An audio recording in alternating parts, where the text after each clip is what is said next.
Greetings, gamers. I'm Bedroth. I'm Shukapal. And I'm Skeletroy. And you're listening to Very Good Music, a VGM podcast.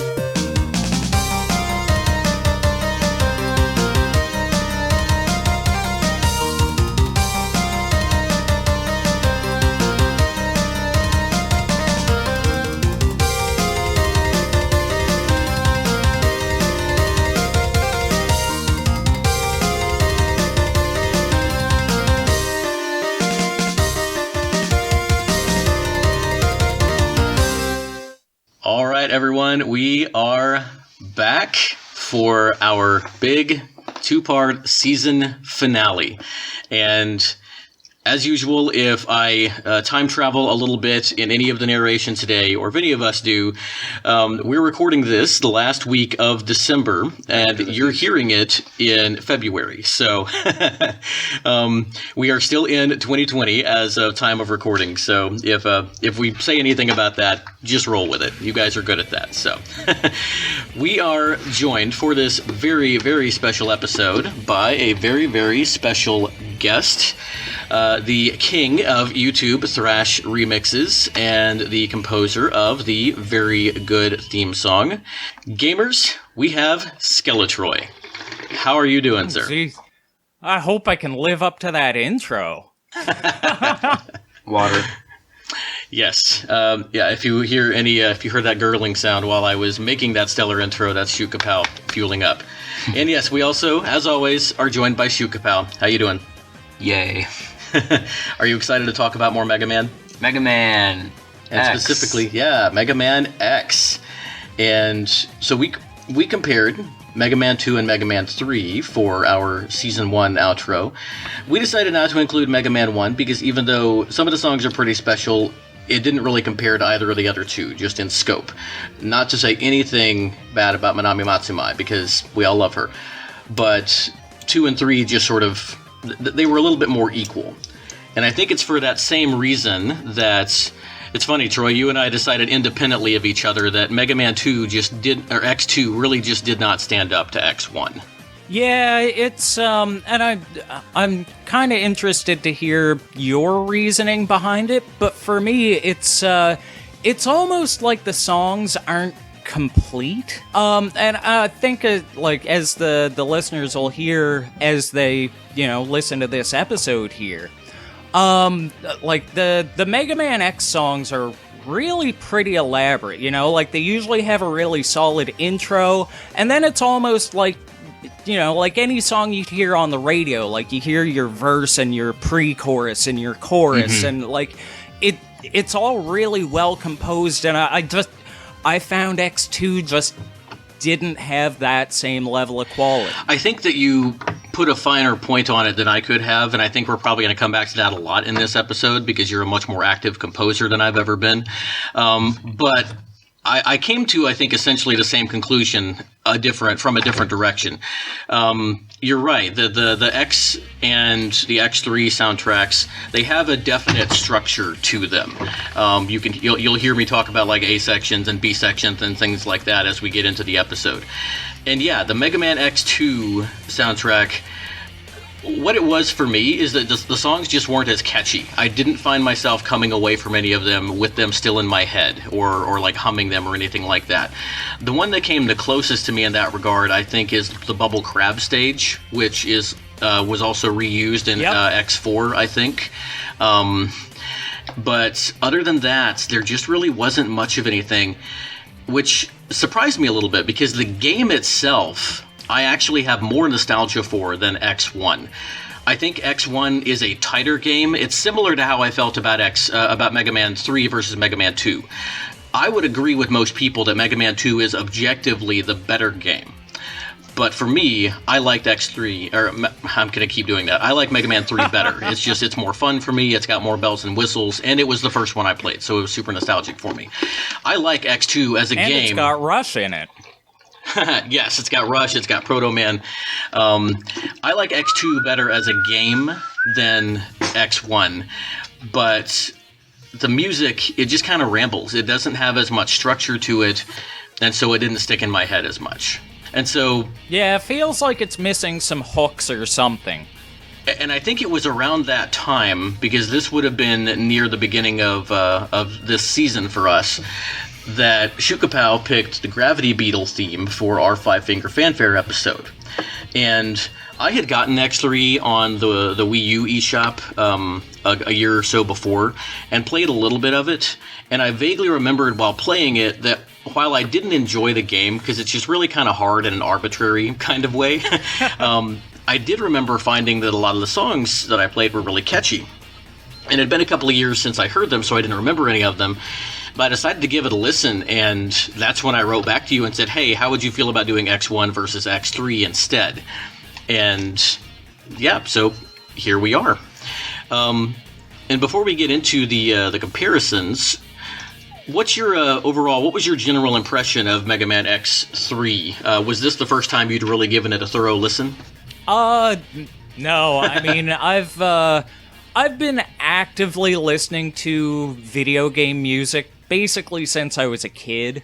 So like even, when this game come out, like 96, I think. That sounds about right. It was a pretty, so I would have been 14, and music was pretty important at that point in my life. So there were a couple of these tracks that honestly have never left me. Yeah. I think that the ones I remembered the most when I went back and listened were Gravity Beetle and the Dr. Doppler Stage 1. I'd heard that on a VGM podcast a couple of years before, and it had always kind of stuck in my head. But then when I went through and listened to a lot of the tracks, they were just super impressive. And I'm really eager to listen to you sort of talk about them from more of a composer standpoint, because I am, among my podcaster friends and listener friends, notoriously bad at identifying genre in music, and especially when you get down to subgenre. Like, I'm pretty good. I could tell you the difference between, like, jazz and rock and metal and country. But then when you get into different types of metal or different styles of rock, I'm not nearly as good. It feels to me... it feels to me like the styles of rock you hear in X and X3 would fall under distinctively different subgenres for each game. Yeah, and I mean, to be honest, the whole idea, and this is gonna sound weird coming from somebody who runs SNES Thrash, but like the whole idea of genres and subgenres is silly at best. Well, okay, Bedroth, you and I grew up in basically the grunge era, right? Yes, yeah, Nirvana and Pearl Jam and all that. None of those bands sound the same at all. And yet they're like... They were lumped together because they all wore flannel and they all came from Seattle, except Stone Temple Pilots, but that's another story. But that's the thing, is genres as a whole don't make sense. They're based more on trends than musical stylings. So, yeah, when you get into genres and subgenres, like, if you can identify something as, like, rock or metal, that's good enough. I like that. Because then we can actually talk more musically rather than with arbitrary genres as we talk about kind of the differences between here. One of the main differences, we can go ahead and say all of this up front. Of course, Mega Man X and X3 were both published and developed by Capcom. Let me see here. X was released in December of 1993 for, of course, the SNES. It was later re-released in lots of other different forms. Had several composers here. Setsuo Yamamoto, Makoto Tomozawa, Yuki Iwai, Yuko Takehara, and Toshihiko Horiyama. Skeletroy, do any of those names mean anything to you? Do you connect them with other games or other series? Setsuo Yamamoto. The game that he did after Mega Man X was X-Men Mutant Apocalypse. Honestly, I'd say that's a better soundtrack than either X2 or X3. It's so good. And the samples sound so good. Mutant Apocalypse, is that the one... Sorry, where... I sidetrack far too much. That's okay. I want to ask one question about that, then we can come back. Is that the one where you can play as Psylocke, Beast, Gambit, Wolverine, or Cyclops, and you can do their special moves by putting in, like, Street Fighter 2 style buttons? That's the one. That is, fantastic game, fantastic sound. I poured so much time into that game when I was a kid. Yeah, I only ever rented it, but I think I rented it like 4 or 5 times. I borrowed it from a buddy of mine, and I had to, they had to like come and get it back from me because I didn't want to let it go. But yeah, so, okay, that was Setsuo Yamamoto. I remember the name Yuki Iwai, and I'm trying to place it. I am not as good with this. She did Gargoyle's Quest 2, Final Fight 2. Oh, she did the SNES version of Aladdin. Oh, nice. I actually had to pull this up. Street Fighter 3. I think that is probably that's what I remember her for most. Street Fighter 3 and Street Fighter Alpha 3. So she did quite a bit in that series. Yeah, so she was the one who popped out to me the most, but all 5 of these I know I've seen on other Capcom game listings. So, a really stellar team here, which Capcom had done before. And so that is Mega Man X, once again, 1993, with those 5 composers listed. And then we get to Mega Man X3. This one was actually released for both the SNES and the PlayStation. I think it... We did briefly discuss the fact that there is a PlayStation version of this soundtrack that is different than the SNES version. Compositions are largely the same, but the instrumentation and the execution is very different. And it would be interesting, I think, sometime to come back and sort of compare the two. But so that we could have a more direct comparison to X1, I did decide to just go with the SNES sounds. This was released actually in December of 1995, is what it says here. And the composer for X3, I think, is going to be pretty recognizable. We have Miss Kinuyo Yamashita. Now, Skeletroy, what does that name bring up for you, if anything? Castlevania. There you go. Yes. Castlevania. And that's a hard soundtrack to beat. It is. Also did some composition for Parodius on the MSX. I have not heard the MSX version, but if it's anything like the other ones I've heard of Parodius, then that's got to be pretty good. Also composed Power Blade, Pocky and Rocky. Ooh, the Mighty Morphin Power Rangers SNES game, along with Iku Mizutani. I recognize the name Sen Nippon Pro Wrestling. Yes. So we see here that she worked with Iku Mizutani quite a bit. But yes, Zen Nippon Pro Wrestling, where one of my favorite tracks from this year, the Jumbo Tsuruta theme from our Five Finger Fanfare episode, came from. So those are our composers that we're going to be dealing with today. So as we read each track, we won't come back to all of those. I actually am not even sure that you can find distinct track credits for Mega Man X itself. Maybe you could nowadays, but I'm not sure. It is somewhere online, because back when you first started talking to me about doing this episode, I was like, oh geez, I don't know anything about composers, I need to look up some stuff. And I did end up finding, I don't recall where it was, but I did find like an individual track list for each of the composers. Setsuo Yamamoto did most of X1, and the thing that I find funny about it is one of the other 4 wrote the theme for Storm Eagle. And so Setsuo Yamamoto liked that song so much that he stole the bass line of it and put it into X-Men Mutant Apocalypse for Cyclops' theme. Oh, and that's why you've got the mesh up there. That's really cool. Yeah. Okay, well, before we get into our first competition, Skeletroy, tell us a little bit about what you do. We've mentioned it a couple of times. How did you get into, well, what are the SNES thrash remixes? How do you compose them, and how did you get into that? Well, okay, so basically, two things that have always run through my life is music and video games. Like I said before, even when I was a little kid, I remember, playing Super Mario Bros. 2, and the music in it just being so good. The first one that really struck me was, TMNT 2, the arcade game. To me, that felt like just as much of a metal album as anything that my dad was listening to at the time.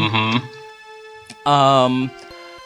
And so, I mean, yeah, like, video game music has always hooked me.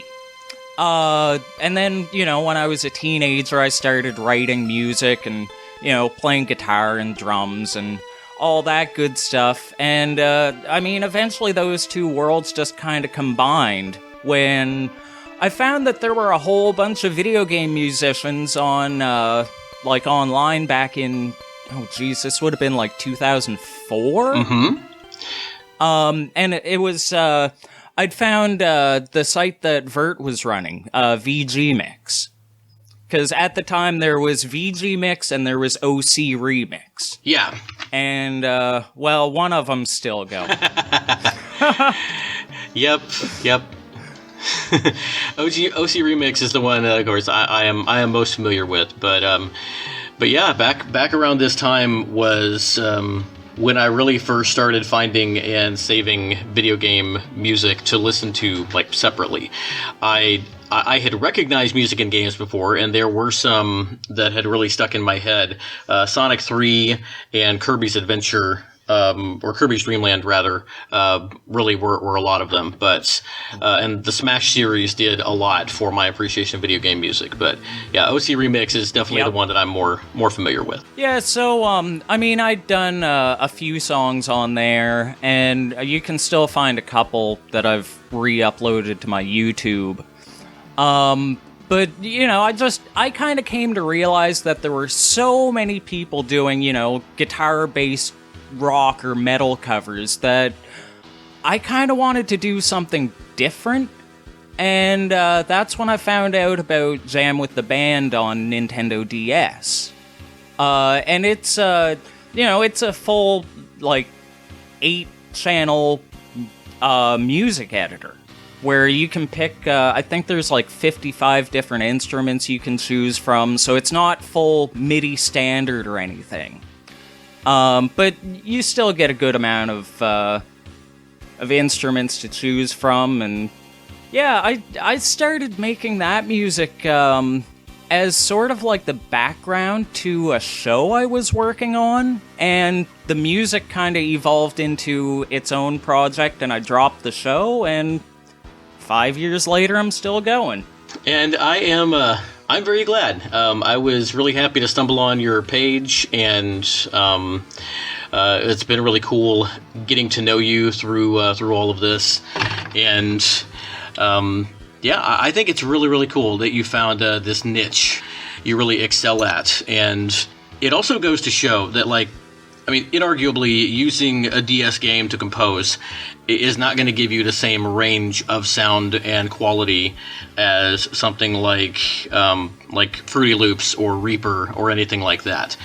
But what you've got is a tool that you can use to take these compositions that many of them were composed on much more primitive hardware than what you're dealing with, some on comparable hardware, and moving into the future, some on more advanced hardware, but really taking what you've got with the channels you have to work with and isolating what makes these songs so great. And just a couple of days ago on Christmas Day, you released a medley of the some Wily music from Mega Man and Mega Man 2, and it really gave me a new appreciation for the Mega Man Wily stage music that I just hadn't listened to in a long time. And listening to it in your style really kind of brought that home for me. So that's what I really like about your channel. Well, thank you. And yeah, that's a big part of why I do what I do is, there's a lot of great video game music out there where the arrangement's not so good, or, I mean, particularly in the Super Nintendo's side, you know, there's a lot of games out there where the composer just didn't pick good samples. And I kind of feel like the Super Nintendo gets sort of a negative rap for that. You know, like, you listen to something like the early stuff, like SimCity or Pilot Wings, or, you know, the ones where they just kind of had that stock kind of sound. And I feel like that's how people think of Super Nintendo music. But because it's sample-based, it can be anything. And, like, the longer it went on, the better the samples got, the better the quality got, because they were able to, you know, cartridge size got bigger. So they were able to do everything better. And, I mean, when you listen to a lot of the soundtracks from, like, 95, 96, really listen to them, and you'll probably walk away with a new appreciation for the sounds of them. Yeah, I'm super nostalgic for SNES sound. It probably is my favorite system just to go back and listen to for nostalgia reasons. But you are right that so much of that had to do with the instruments that were chosen by the programmers. And I think that the Sega Genesis suffers from a lot of that same thing. When you hear, you know, we have already talked about X-Men on the SNES. When you hear about, like, X-Men on the Genesis, I actually am pretty nostalgic for that sound, and I think there's some really cool stuff there. But some of the synths that they use, like that farty bass sound, it's really not appealing to a lot of people. And I think that there are some games like that gave Genesis the same kind of reputation that, like, you're talking about with SNES. And that's one of the things I like about one of my favorite video game podcasts, music podcasts, is the Super Marcato Bros. They have the most episodes, I think, of any VGM podcast ever, even if they're not the longest running, because they've been at it for so long and they're so consistent with it. But they are musicians, they're composers, and they know how to tell. They make a distinction between the quality of a composition and the quality of the sound itself, and they're really good at cutting to the heart of that. And I get that same sense from you, because I do think that there are some of these games that you've done covers for where the game itself isn't really known for having great sound quality, but you can really bring out the composition in what you do.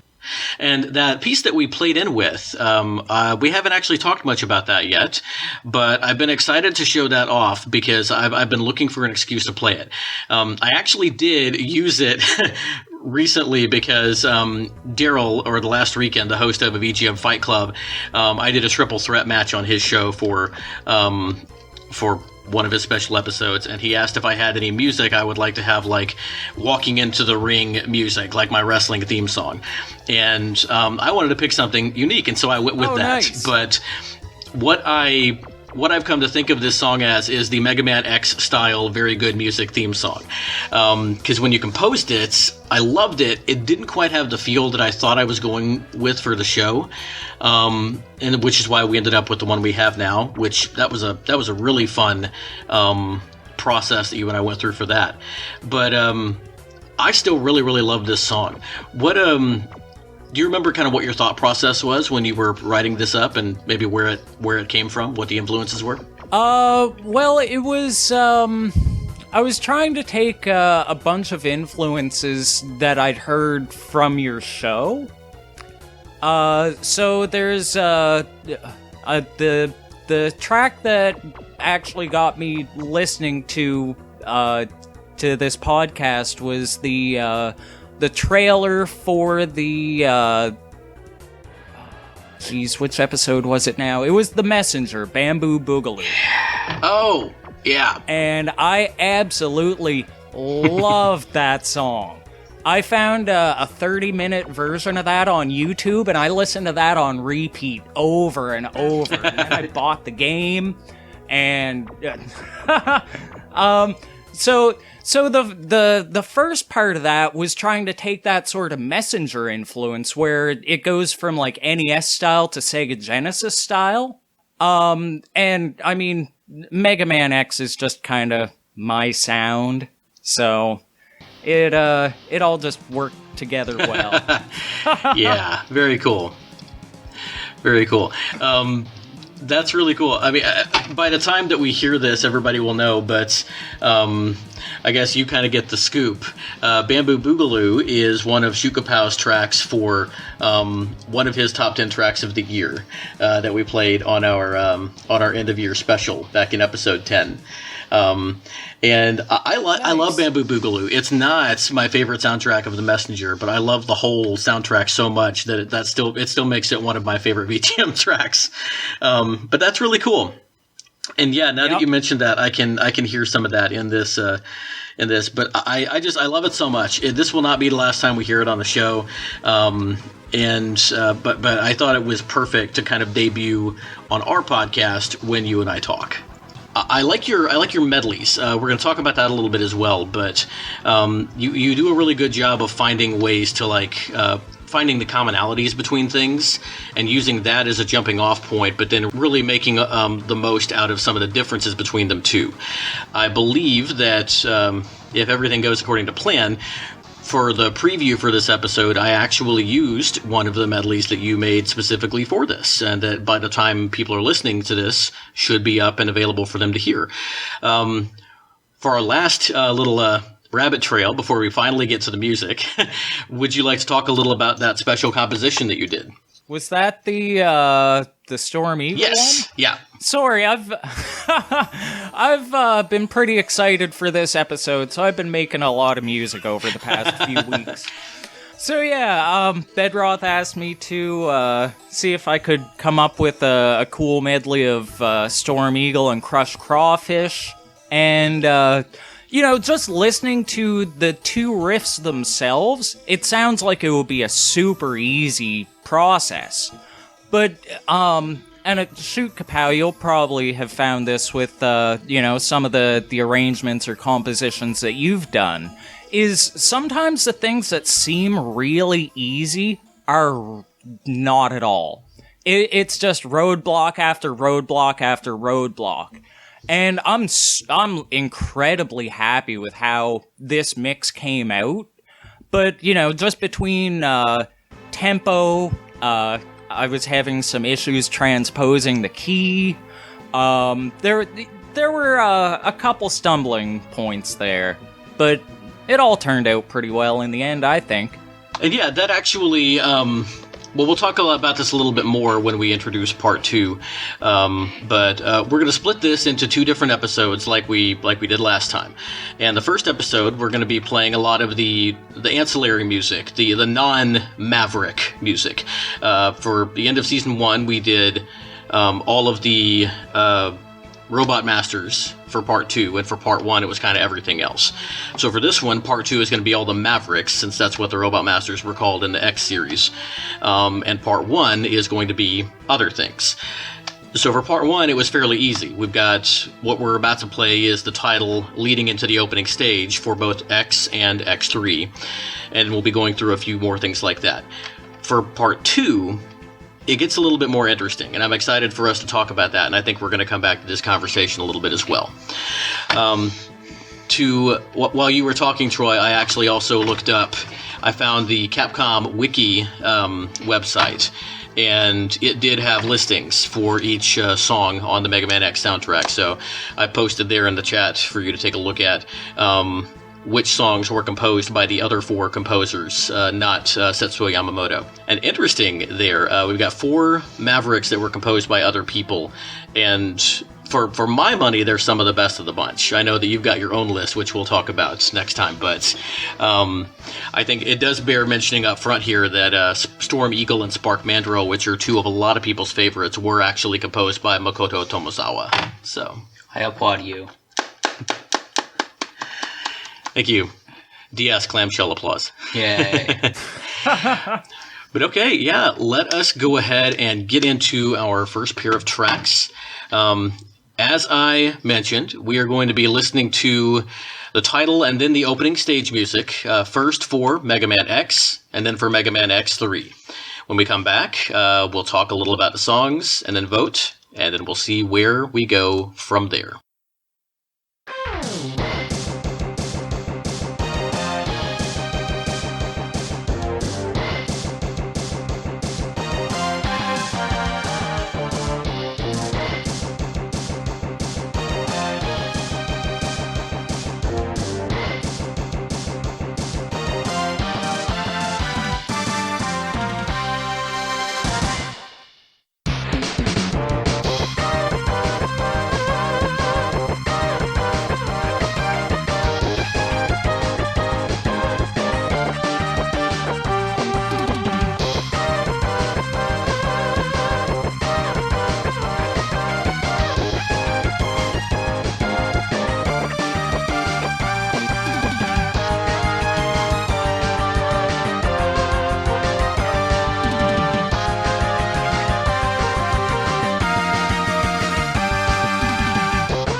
right, and that was the title jingle and then the opening stage music for Mega Man X and Mega Man X3.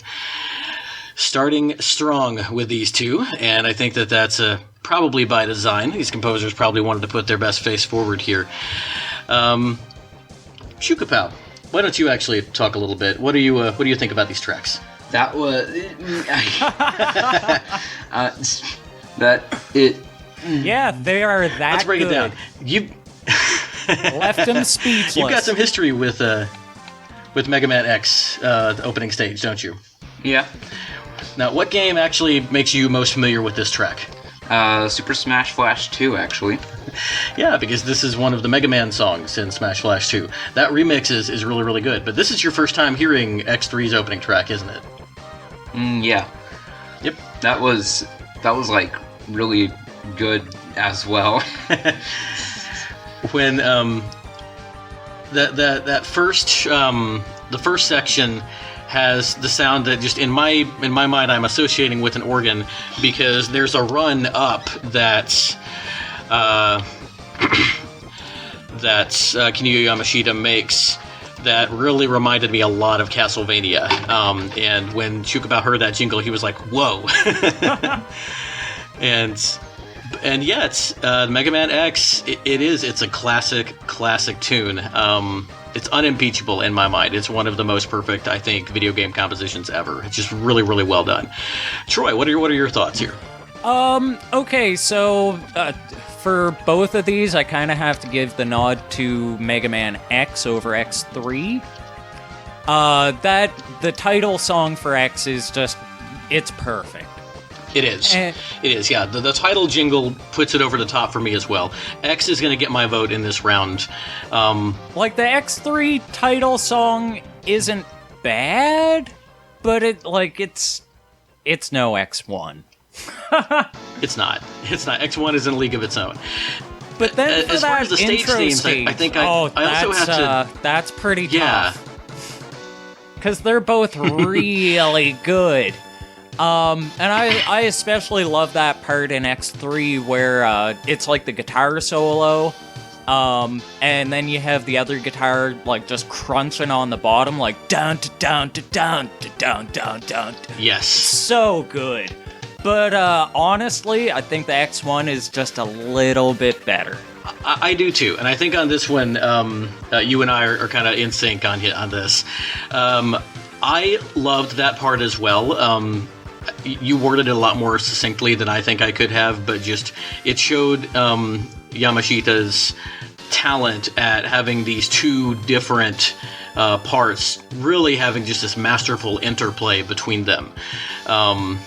That's something that I also hear in Dominic Ninmark's work on Mega Man X Corrupted, which we played Sparkling Scorpio on our on a couple of our episodes this year, and he does some of that same stuff, and I think he's taking a cue from Yamashita here, but without getting too far off track, I think that the reason, besides just nostalgia, that Mega Man X1 takes it for me here is that Yamamoto he's taking this melody that's kind of spare and he's letting it breathe. I think that it fits thematically for the world that it's in.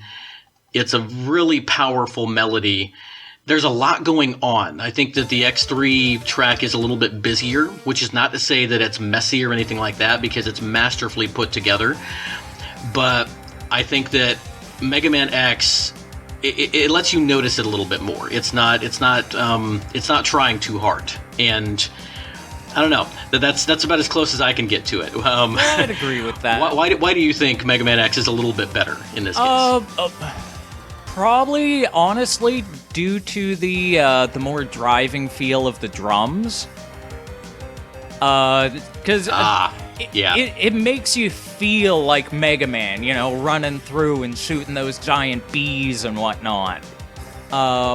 The X3 song is great, but at the same time, it makes you feel a little bit more like Mega Man in X1.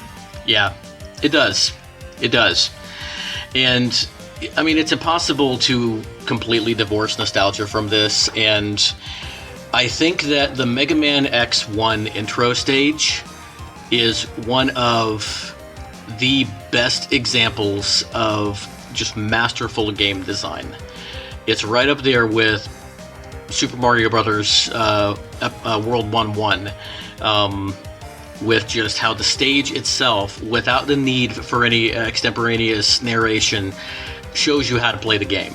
It's fun and it's instructive, and it all just works so organically. And that has nothing to do with the music, but the music does reflect that very well, I think. Yeah, well, it's pieces of the same puzzle, right? Because I mean, that's the thing. Like, when you talk about a lot of these classic games, a lot of the best ones are, obviously the ones that control the best and look the best for the time and whatnot, but it's also the ones that have the best soundtracks. Yeah. And, I mean, When you, just going back a little bit further to NES, look at Castlevania, look at Double Dragon, look at Contra, DuckTales. Those games are all great, Ooh. and a big part of that is because the soundtracks are so good. Mega Man X is no exception. Yeah, the soundtrack is really such a big part of what makes games memorable. It's easier for me to remember bad games with good music than it is for me to remember games with great music that just remember games that played really, really well, but where the music was just kind of not good at all. I have trouble remembering games like that. Yep. But yeah, maybe that speaks more to my personal tastes and what I go to a game for. But Shukapal, before we move on to our next pair of tracks, if Troy and I had tied on this one, where would you have gone? Would you have gone X1? X1. Just nostalgia, I guess. Yeah. And just, I like the track better. Well, hey, that's, when it comes down, that's like I said, that may be part of why I ended up siding with X1 as well. But I don't think that's going to be the case on everything here. But we will see. Let's kind of see where things go. For our next pair of tracks, it's actually going to be 3 tracks sort of that go together. From Mega Man X1, we're going to be hearing Zero's entrance leading into Zero's theme. And then for Mega Man X3, where actually famously you could play as Zero for the first time, we're just going to listen to Zero's theme from that game.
And that was Zero's music from X and X3. For Mega Man X1, you had Zero's entrance theme, classic jingle there, moving into the theme where X is on the ground, Zero's standing in front of him and just like staring down Vile in that mech that he's just demolished. And it's such a cool image and such a cool theme to go along with it. And then Zero's theme from Mega Man X3. And Troy, you and I were talking about how none of these songs are really long. The loops don't really, they don't go for very far, but they've got that quality that a lot of the short Mega Man music has where you just want to keep listening to it. What do you think it is about these tracks that make them so listenable? Oh, jeez. It's a really good question. I think part of it is just, like, the chord progression leads really well to looping. So when a song doesn't actually have an end, then, it's up to you, right? And with these songs, it shouldn't be up to me, because I'll just let them play. Yep. I think that one of the reasons I think they're so short is that, especially in X, you don't have a lot of Zero. It's not like a one of the Maverick stages where you're going to be hearing this music for a while. They're really it's more cutscene music. If I remember correctly, this X3 theme that we're playing here, it also plays in like cutscene types of areas, like when Zero's talking to you, because when you're playing a stage as Zero, again, if I recall, it's just the stage music. And so that may be why they're so short.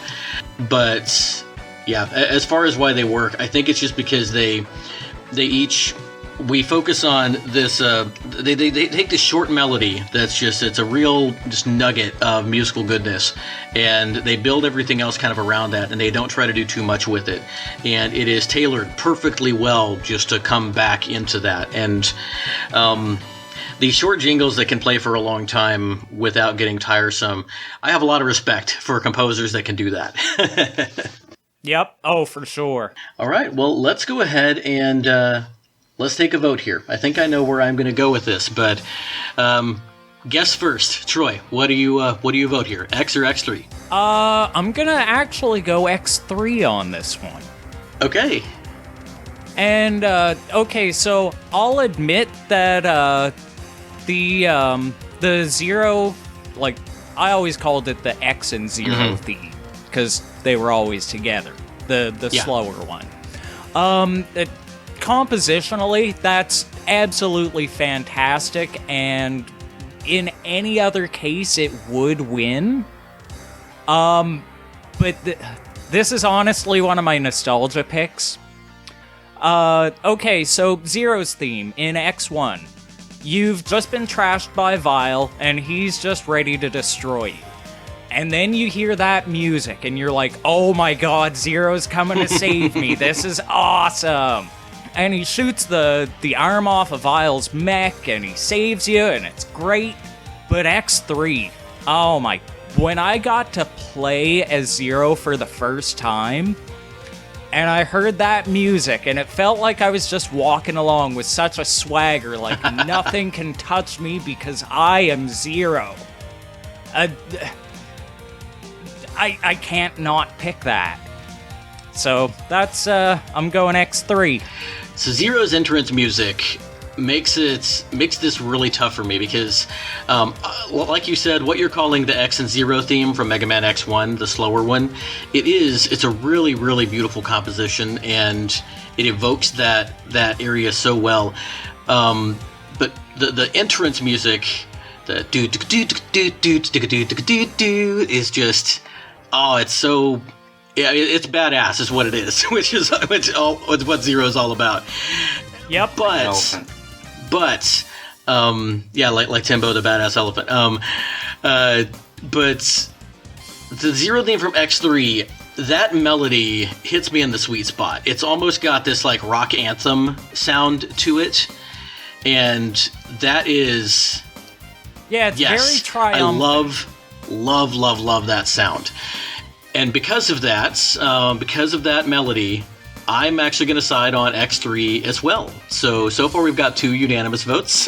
Oh, wow. 2 unanimous votes on this one. Shukapal, which one of those would you have landed on, X1 or X3?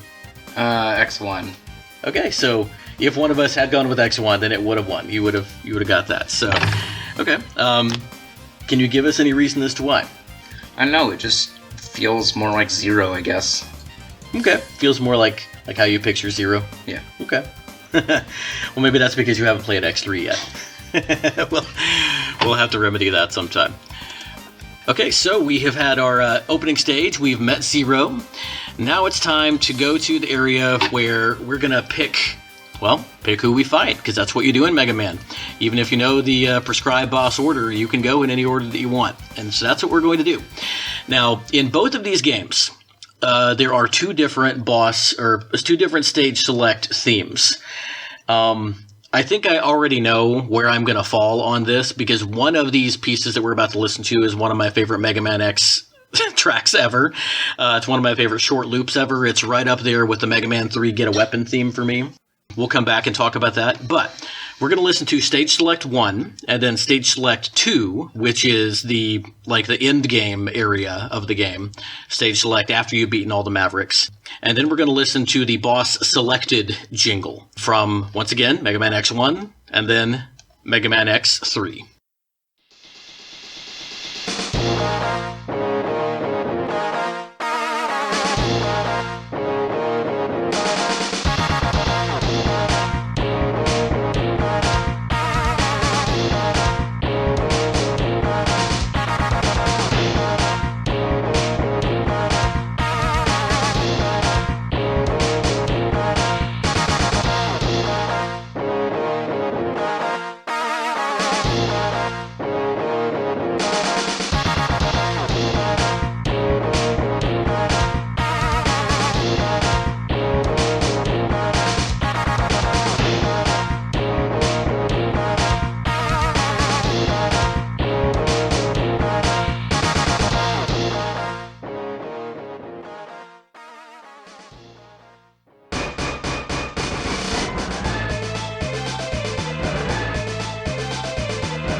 Okay, that was 6 songs we just heard. That was Stage Select 1 and 2 and Stage Selected from our 2 games of the evening here.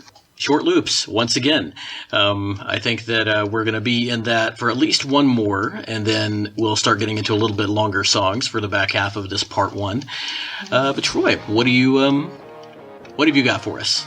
Well, based on how you let us into these, I think we're going to have another agreement here, because I think I know which song you were talking about. Yep. That Mega Man X Stage Select is so good. It is. It's so classic. And I mean, it's such a short loop, but at the same time, it makes itself feel like not such a short loop. Because, like, when the drums drop out, and then when they come back in and just punch you in the face, oh, it's so good. Yep. The Sigma one is not quite as good. I wouldn't put it in the same league at all.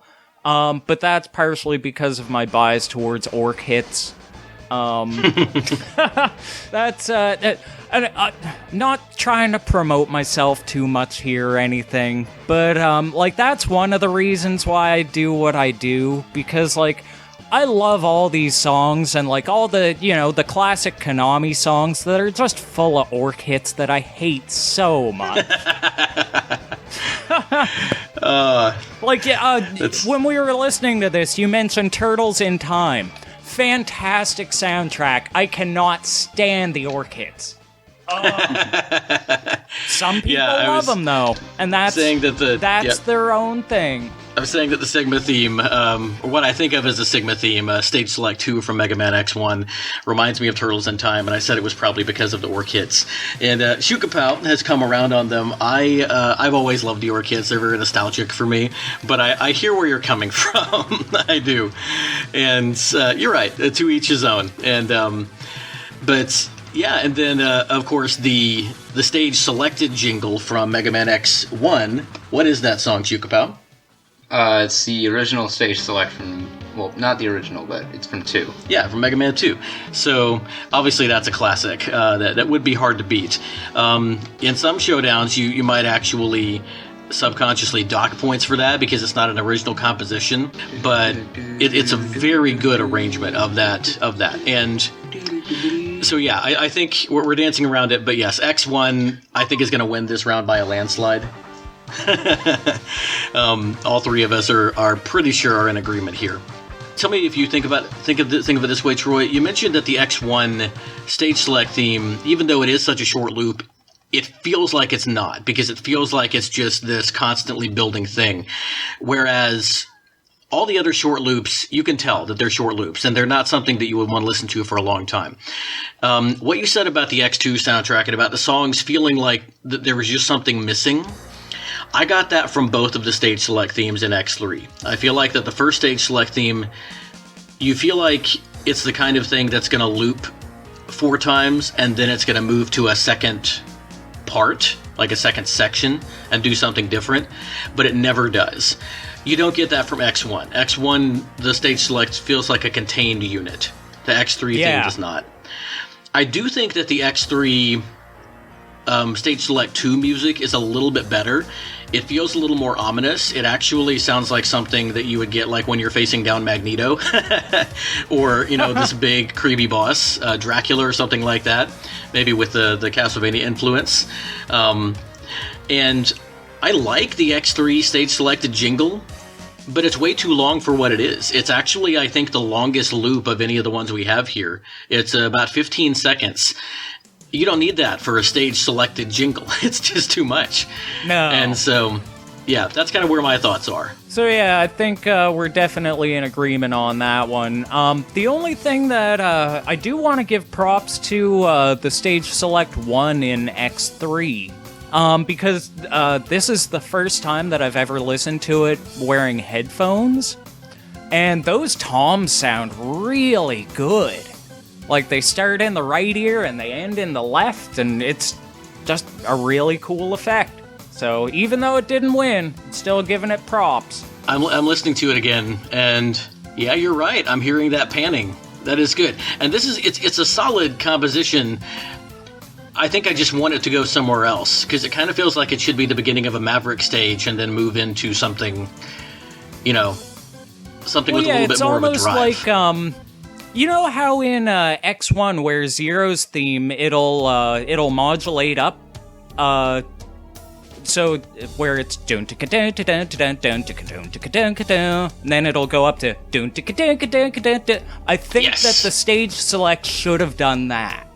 Right, and Stage Select 2 did do that. But yeah, Stage Select 1, I feel like it should have at least done that. You're right, but yeah, the stage 1 from X. It's one of 2 songs that on this particular Part 1 playlist, they're going to be in contention for Song of the Week for me, which we don't really do on our show, but when we get to the other one, I'll explain that. It's another one where X1 is going to win by a landslide, and I already know. But we're not to that one quite yet, because we're going to be moving to the boss themes. And on this one, we actually are going to be listening to 8 different little short loops, all in a row. Because from each song, we're going to listen to the little music that plays when the boss is appearing, and you hear that, as the energy meter fills up. And then we're going to listen to the boss battle music, and then the stage clear jingle and the weapon get music. So we'll have a lot to talk about, I'm sure, when we come back from this. And as we've been doing, we will decide which game wins overall in this little montage of themes.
Shukapow.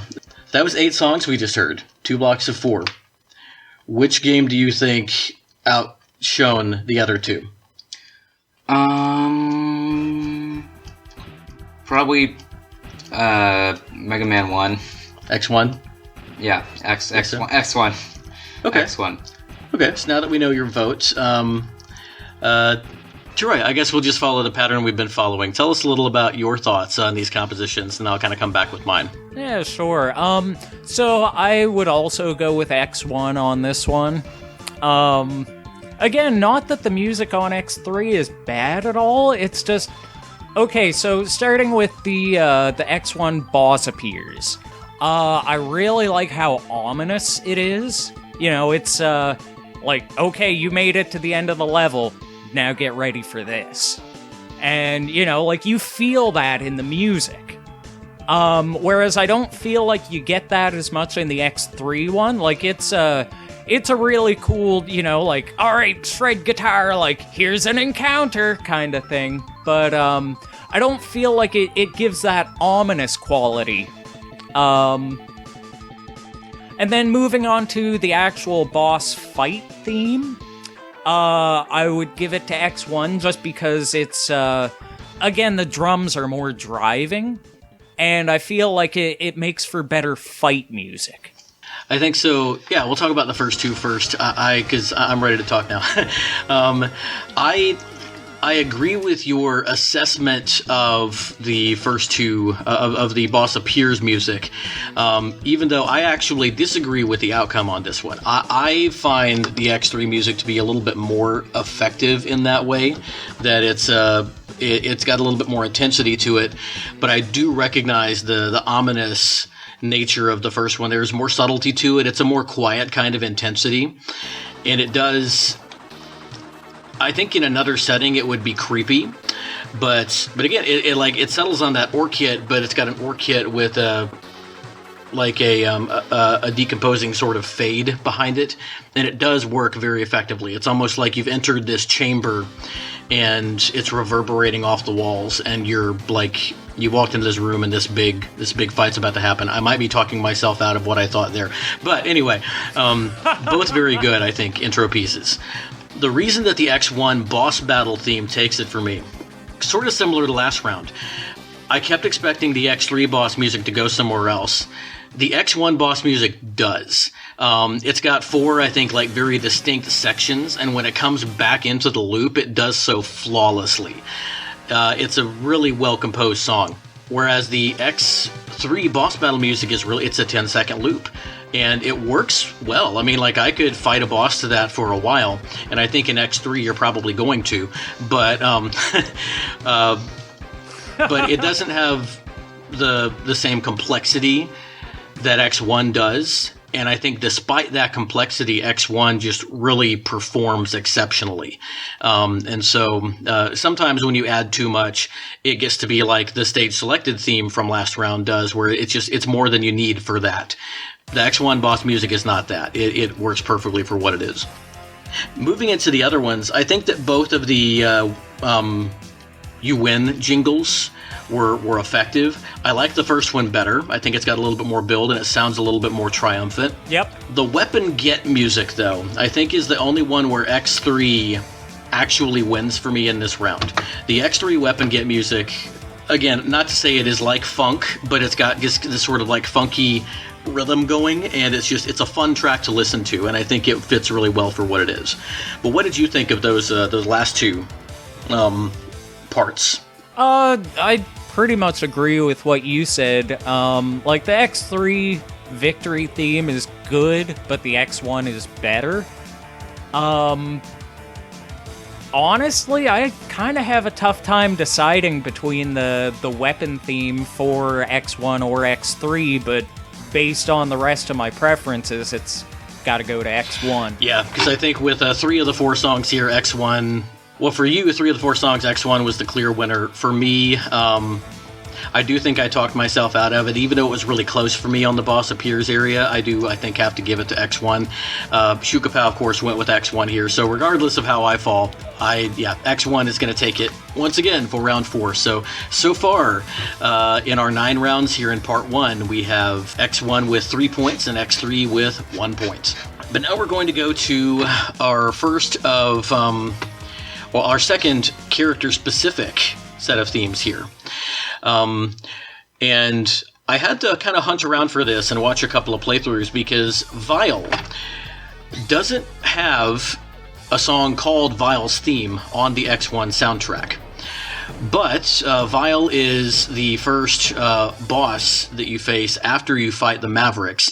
And of course, it's a cool moment because at the beginning of the game, Vile just totally trashed you. You're not supposed to be able to beat him because Zero's supposed to come in and save you to show how much you have to grow. But then you actually do fight Vile toward the end of the game. And the theme that plays here is called Boss Battle 2 on the soundtrack. In X3, Vile returns, and Vile is not in X2, so this was kind of a cool moment. But he actually does have his own theme music in X3, and so that's what we're going to listen to here. What are your impressions of the character of Vile, Troy? What kind of memories do you have for him? Well, I remember Vile more than Sigma, to be honest. Just because, he is the first real threat, and like you said, he just trashes you. So, it's a battle that is meant to be memorable more than, oh, here's a boss, fight him, you win. Mm-hmm. It's meant to, there's very few story beats in Mega Man X. So I find that when they're there, they're pretty effective. Yep. And Vile, for anyone who hasn't played X in a while, is the purple Boba Fett looking guy who beats you down in his giant mech in the opening stage. And yeah, let's go ahead and get into it. We're going to listen to Boss Battle 2 from X1 and then Vile's theme from X3.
And that was Boss Battle 2 from Mega Man X1 and Vile's theme from Mega Man X3. Once more, this theme was composed, Boss Battle 2 was composed by Setsuo Yamamoto.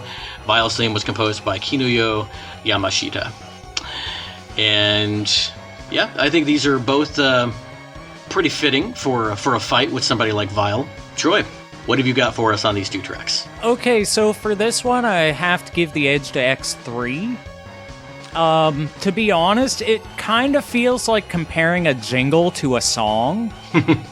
Yep. Where, like, the X1 song, you know, like, it's good for a fight, but that's all it is. Whereas the X3 one, like, there's all these different parts and pieces, and, you know, like, it's different sections, like in a song. Whereas I find the X1 it's more just composed to feel like randomness and chaotic. And again, listening to this for the first time with headphones, I found the panning to be really weird. Yeah, and I think you're right that that's done for effect. Vile is supposed to be this really intimidating presence in X1, and so I think the music does lend itself to that, but it does so at the expense of listenability when you're just listening to the song. So you could talk about, you know, a debate I've heard on BGM podcasts is whether, like, if you're supposed to, quote, you know, judge video game music based on its effectiveness in game or based on its effectiveness as its own composition. So yeah, we're not really here to have that debate today.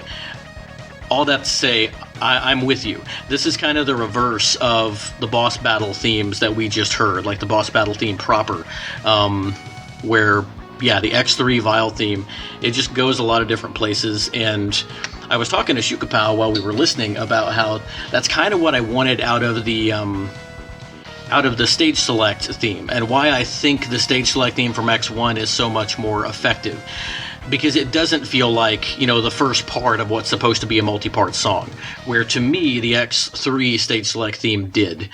This one, if it had just stayed with that first, you know, the phrase that's repeated 4 times in the first section of the song, I would have had that same sort of dissatisfaction that I did with the X3 stage select theme. But it didn't. I actually made the comment to Shukapow, that's what a song is supposed to do when it went to the second section. But yeah, so Shukapow, Troy and I are in agreement, but which track would you have gone with if you had been a tiebreaker?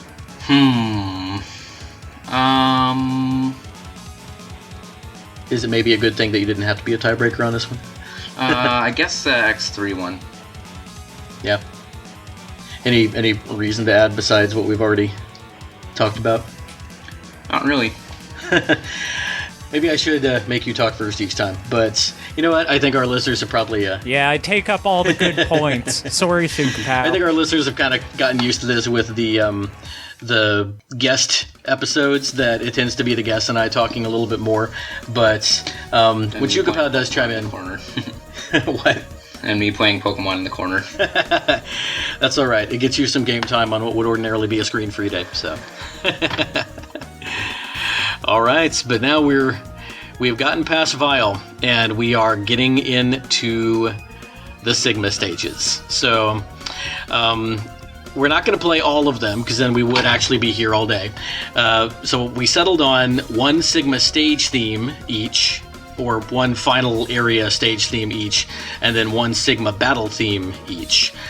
And then we'll play out with, the last set of songs we play is going to be, we'll talk about it, but yeah, so Troy, which Sigma theme did you go with, and why did you pick that one, do you think? I went with Sigma Stage 1, because it has trumpets, and I know Shukapow will vote for trumpets.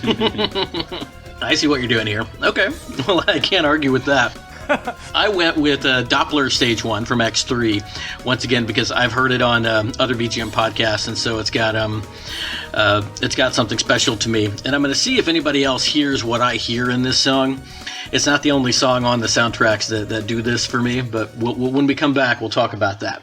But yeah, so let's listen to Sigma Stage 1 from Mega Man X and Doppler Stage 1 from Mega Man X3.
All right, that was Sigma Stage 1 from Mega Man X and Doppler Stage 1 from Mega Man X3.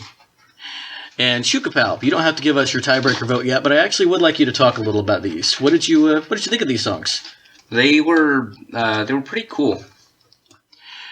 So the Sigma theme, we're listening to it now. Anything about this composition that stands out to you? I really like that rhythm it has. Yeah? It's got a good drive to it. Yeah. Takes us back to the opening stage from X. And then what about that Doppler stage theme? This one is like the first one, but just like better, I guess. I think Sounds a little like the Tunnel Rhino theme. It's very interesting that you say that. We'll talk about why. But okay, I got him to talk a little bit. So now, Troy, why don't you tell us about your impressions here? Oh, geez, don't make me choose. These are too good. I know. Very different styles, I think, here. Oh, for sure. And that's what I definitely like about both of them is, okay, let's just start with X1 with the Sigma song. I find it to be very, what's the word I'm looking for? Stoic? Oh yeah, that's a good word. It's very grand, and like when you're playing the game, you know, like you're at the point where you've just beaten all the Mavericks, and you're ready to take on Sigma's fortress and whatnot, and it's a song that very much feels like you're standing at the foot of a fortress. I also really like how the drums don't kick in until about halfway through the loop. And the loop itself is also the first half of it, that stoicness, and then it adds that driving feel to the rest. Like you're really doing this. You are Mega Man. Yeah. Oh man, that hit the nail on the head. Because yeah, you're right. We're listening to it again as we talk on our end here, and yeah, it almost sounds like it doesn't loop as much as it evolves. But that's because of that drum line. The drums really take it for me in the X1 Sigma music. I love that tom fill right before it loops. It's really, really, really solidly composed piece of music. And then you get into the Doppler stage, which is not stoic. Tell us about your impressions of this music. This song just rocks, to be honest. And okay, so just before we get into this one even more, I just want to say that these are probably two of the best bass lines in both soundtracks. They're both so good. But yeah, like the Doppler one, that, that has that driving feel, like where right from the get-go, you're like, okay, I'm doing this. And I love what I would consider to be the chorus section, the do do do do do do do do do do. Yeah. That it just fills me with energy. Mm-hmm. I don't know how else to explain it, but it makes me want to go fight Doppler. Yep. Yeah, I really like the third. Jeez, as to pick a winner, I really like the third section here. I don't know if I could this one. So the Sigma stage, to me, it has two, I think, distinct parts. Maybe I'm missing a third one here, but it's also kind of hard because, like you said, the drums don't come in until the second repetition. The Doppler theme has three distinct parts, and I really love the wailing guitar in the third section. This one is really hard. So yeah, I don't know. I guess to kind of put that off a little bit, what I was going to say, do you hear anything in the Doppler music? Like, does the music make you think anything? I'm thinking specifically the first section. Do you hear a shoot kapow? I'm going to play it here.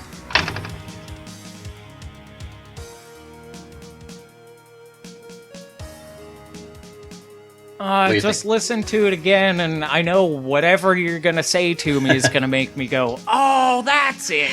So it's nothing like super amazing, but it sounds like I'm Dr. Doppler. I'm Dr. Doppler. It's like, he's really making a lot of himself with this music that he's got blaring on the speakers of his opening stage.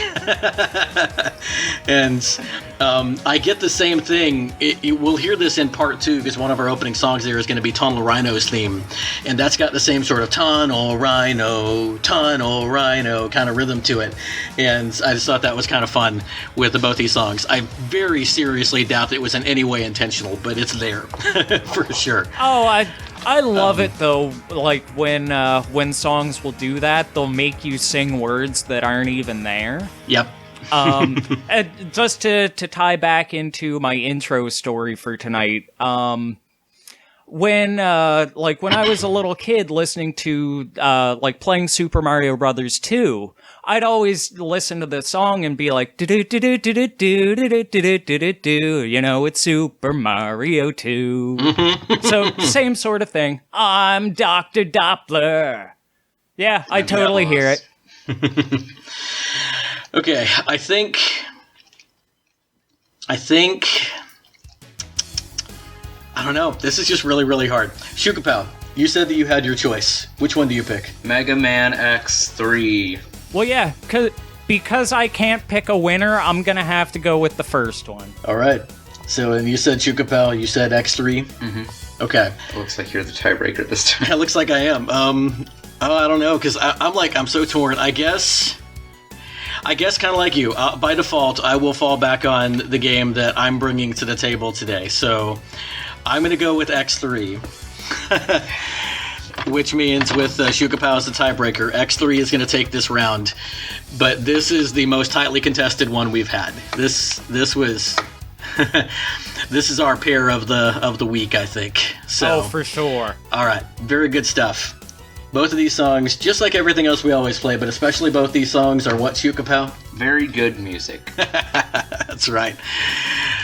Okay, well then let's go ahead and get into what happens after the Sigma stage, Shukapow. The boss fight? Yeah, the Sigma fights. And in X3, you do find out eventually that behind Dr. Doppler the whole time, of course, is Sigma. Spoiler alert, he is the big bad once again. And so, for Mega Man X1, Skeletroy, you picked Sigma Battle 1, and I went with Sigma Battle 2 from X3. Just after listening to all of the fight themes, this is the one that I thought had the best chance of standing up. Why did you go with Sigma Battle 1? Honestly, just because of how intense it is. Well, that is definitely what you look for in a boss fight. And I think you'll hear that very soon. You know what? Let's go ahead and hear it now. From X1, this is Sigma Battle 1. From X3, Sigma Battle 2.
All right, that was Sigma Battle 1 from Mega Man X and Sigma Battle 2 from Mega Man X3.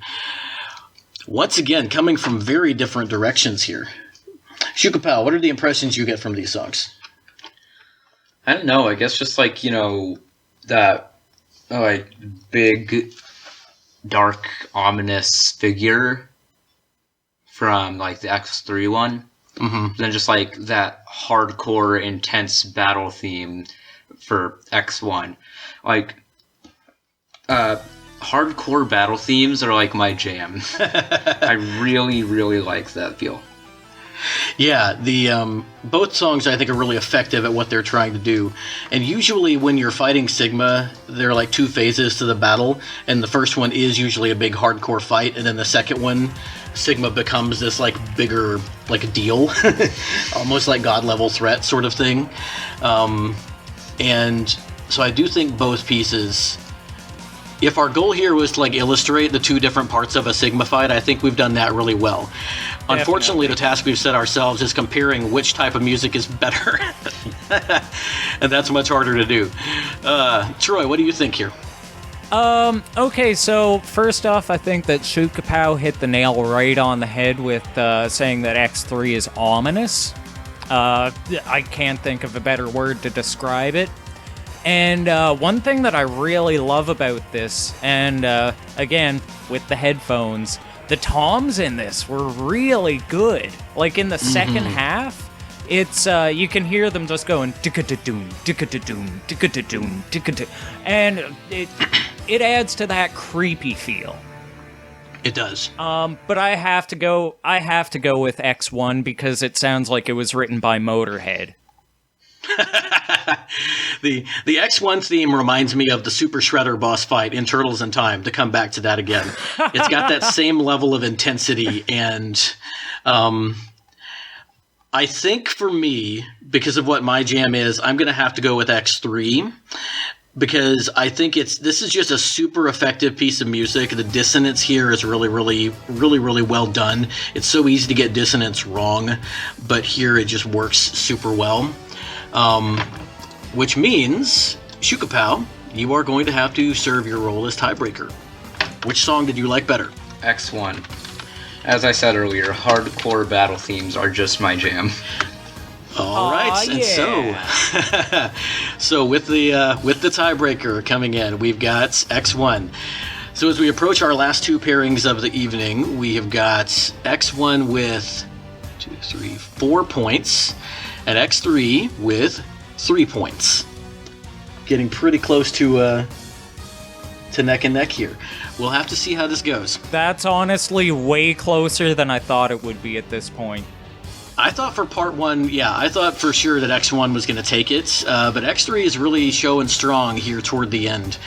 But I'm pretty sure I know how this next round is going to go, because we're about to listen to the password themes. And, well, I'm not going to give away too much, but Troy, anything to say about these password songs before we get into it, or are you going to reserve your comments until we come back? Well, I have to reserve my thoughts for the X3 one because I can't remember it. But the X1 it's just such a fun song. It's so out of place, but at the same time, it's not. And I don't know how to describe it any better than that. Yeah, I think that's a good description for it. So the X1 password theme was composed by Toshihiko Horiyama. The X3 password theme, just like everything else on the playlist, or on the soundtrack, was composed by Kinuyo Yamashita. Let's go ahead and give them a listen now.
Right, and those were the password themes from Mega Man X and X3.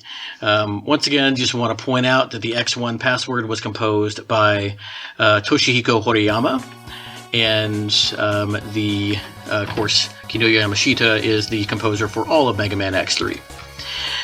And, yeah, Shukapow, I kind of like what I've been doing here. So tell me, what do you think about these password themes? Well, the first one feels, to me, more like a Mega Man password theme, should feel. Like, the one from 3 really is cool, too. I don't know what a Mega Man password theme should feel like. That's kind of hard. I know that I like the password themes. Mega Man 2's specifically is pretty memorable to me. Or it might be Mega Man 3's. Which one is the doot? Yeah, okay. So that's 3. Oh, good. I'm glad I'm the only one who couldn't remember that. That was the point I was going to make. So yeah, in that way, those are pretty similar. Really quickly, Toshihiko Horiyama also, this was actually his first composition in a video game, as far as I can see. It's the first thing listed on his history. Double checking, yes, it is he. But he went on to work on Mega Man 7. Mega Man X3, he did the PlayStation, Saturn, and PC versions of the soundtracks. That'll be interesting there to take a listen to. But did X4, Mega Man and Bass, and worked on a lot of the Mega Man games, Mega Man Battle Network. He did Misadventures of Tron Bond, so we've played some of his music before. So yeah, nice. Has done some Phoenix Wright work, it looks like, but lots of Mega Man stuff. But yeah, this was his very first composition, the password theme from Mega Man X. And man, what a debut track. Yeah, really, way to start out strong. So yeah, you said you were going to make a connection with that Mega Man 3 password theme. Well, yeah, it's just got that light, bouncy kind of happy feel, like the do do do do do do do do do do do do do do do. Like it, I don't know. I think Shoot Kapow was right where like, maybe Mega Man password music is just meant to make you feel good. Although X3's sure isn't. Yeah, X3's it's really intimidating. It's intimidating, but at the same time, like, I feel like it's incomplete. Like, it's a loop in its purest form. I kind of feel like there needs to be, like, a good melody on top of that, where it just kind of feels like chords. Yeah, it is, and it also feels a little bit awkward. The fourth section, it almost would be a stronger loop if it ended after the third phrase, and just had those 3 phrases over and over. The fourth phrase honestly kind of knocks it a little off kilter for me. And I'm not sure if you get that at all, but yeah, I can hear where you're coming from. Yeah, it's the fourth phrase is a little awkward to me, but you're right. It's a loop in its purest form. Yeah, if there's any doubt that it's all X1. Like, I don't think there's any competition here. This is the song that, besides the Mega Man X1 stage select music, that I said this was going to be in contention for track of the week for me. As good as those Sigma and Doppler stages were, this one is just a purely nostalgic piece of music. I absolutely love the melody in the X1 password theme. And yeah, I feel like, kind of like you said, the X3 password theme, it feels like the skeleton of what should be there. Yeah. That's not the first time we've said that about one of the pieces from X3, so that's interesting.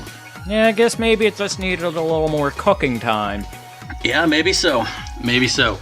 Because, I mean, that's the thing about these Mega Man games. They pump them out like they're Madden, or at least they did back in these days. That is true. Yeah, that is true.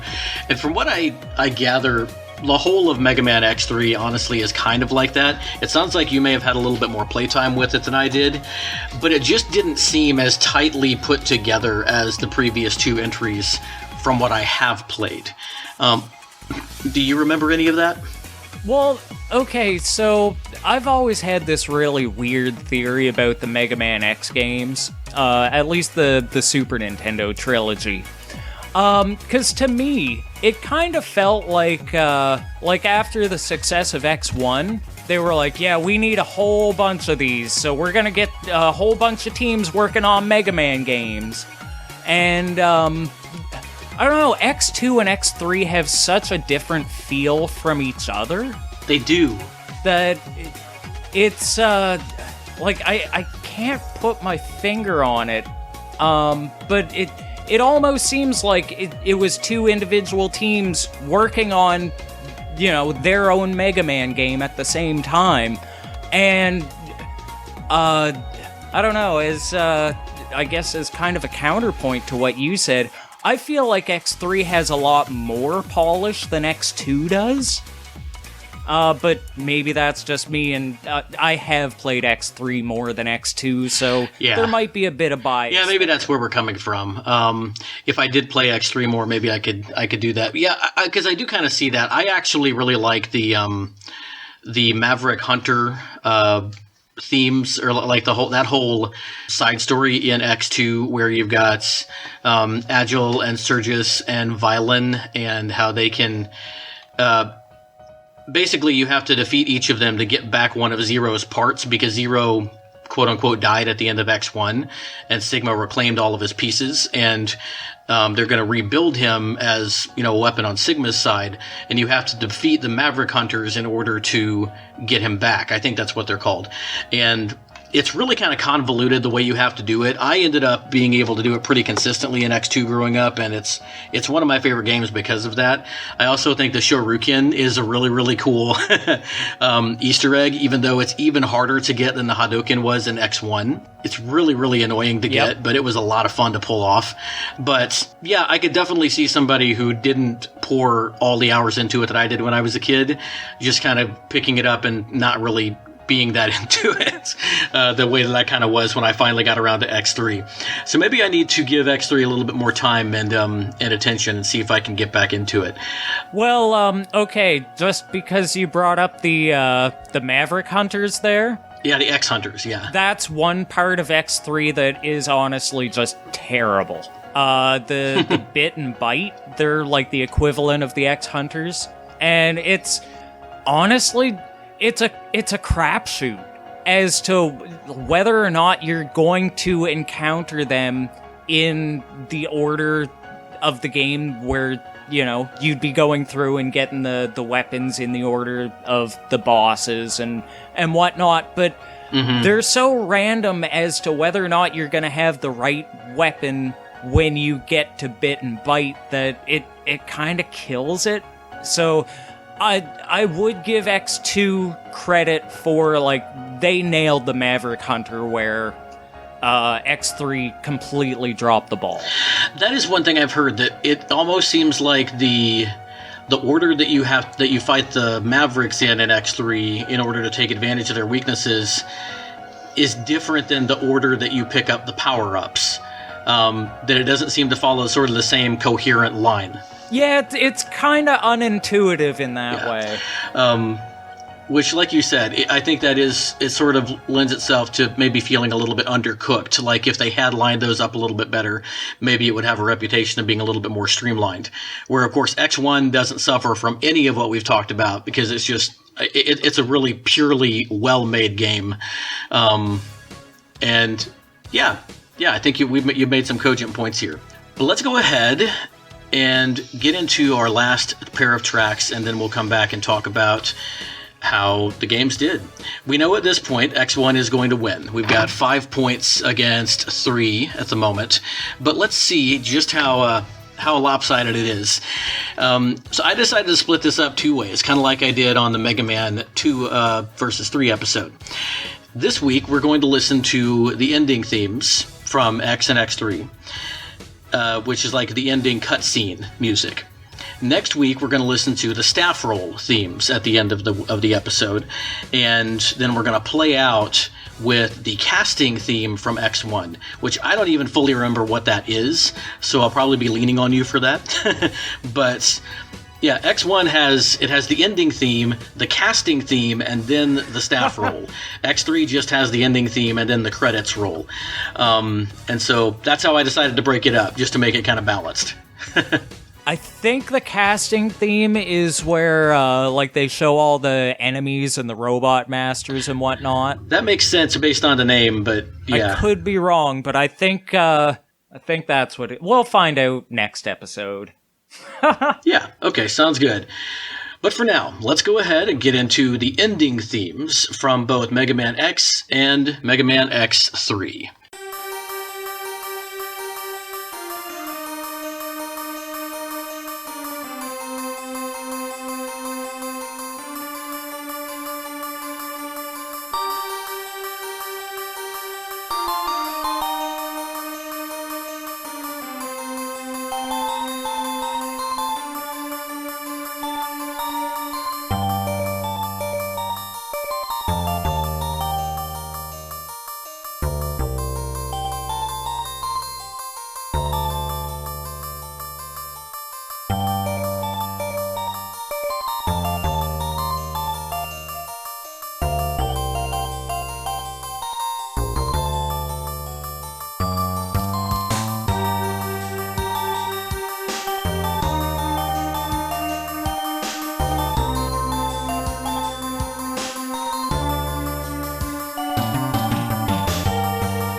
Alright, and those were the ending themes from Mega Man X and Mega Man X3.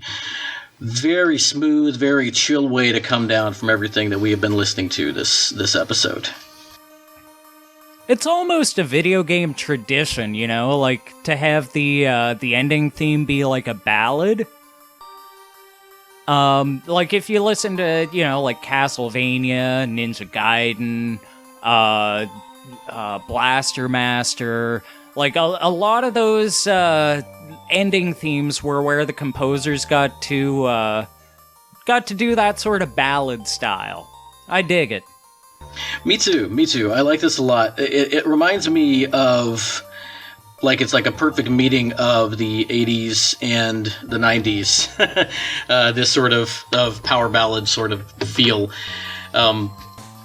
So, really distant tangent.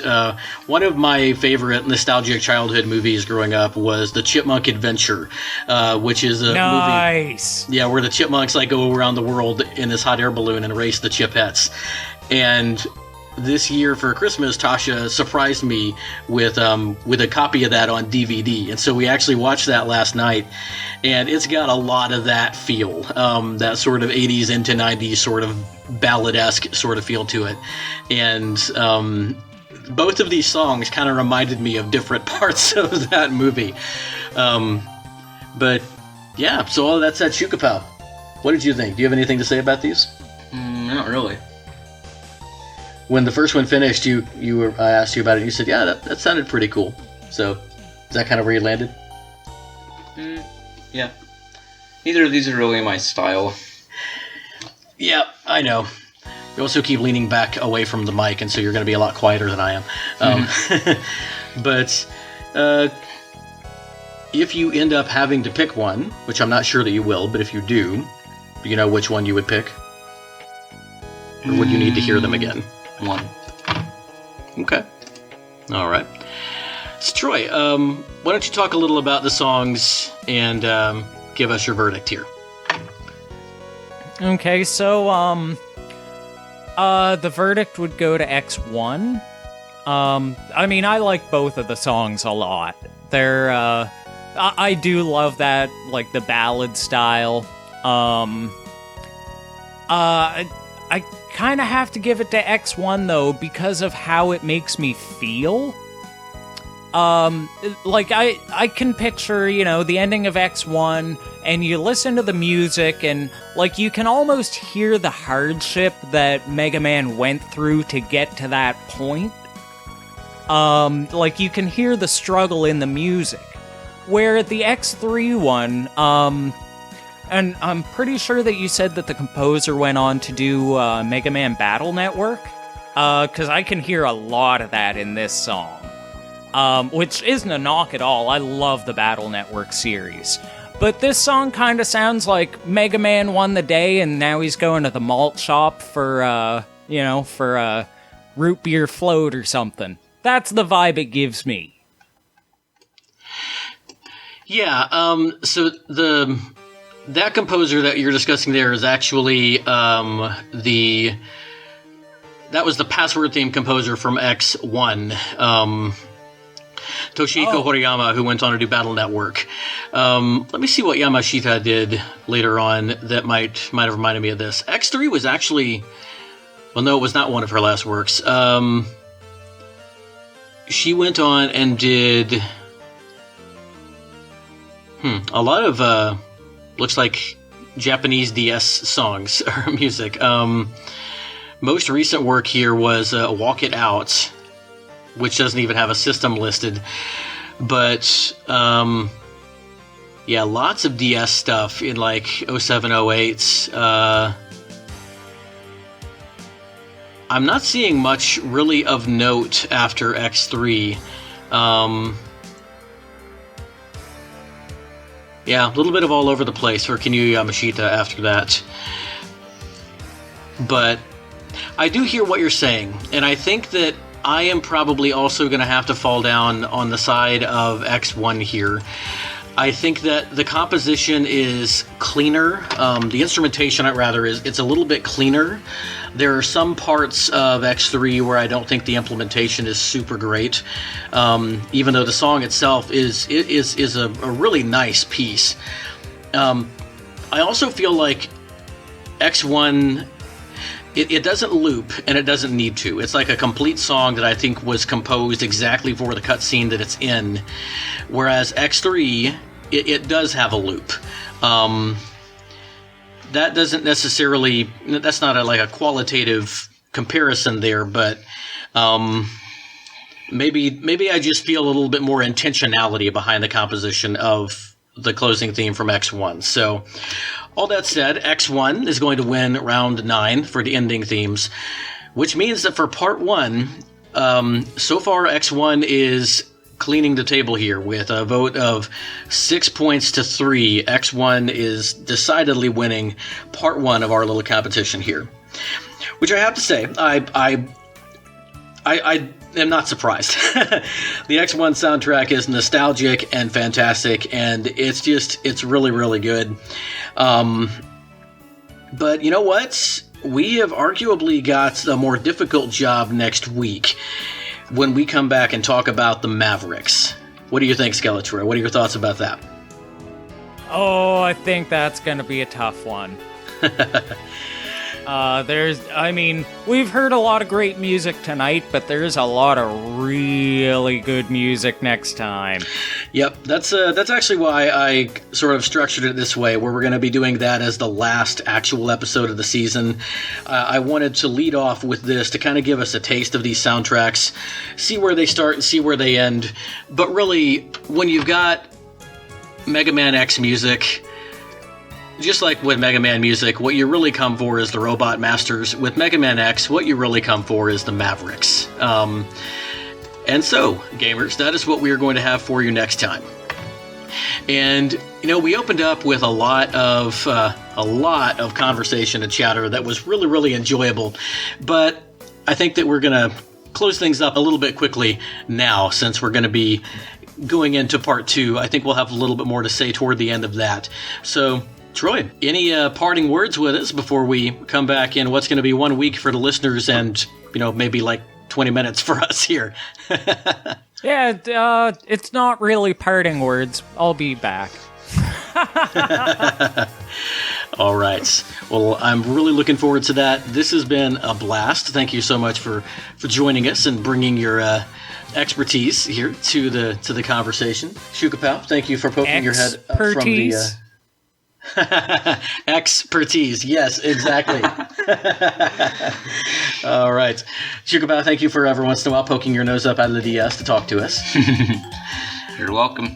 I think that some of the songs we play next week are going to be a little bit more memorable for you, so yeah. But, all right, I think it's time for a little bit of a break. Gamers, we will see you all next week for part 2. And yeah, until next time, play very good games.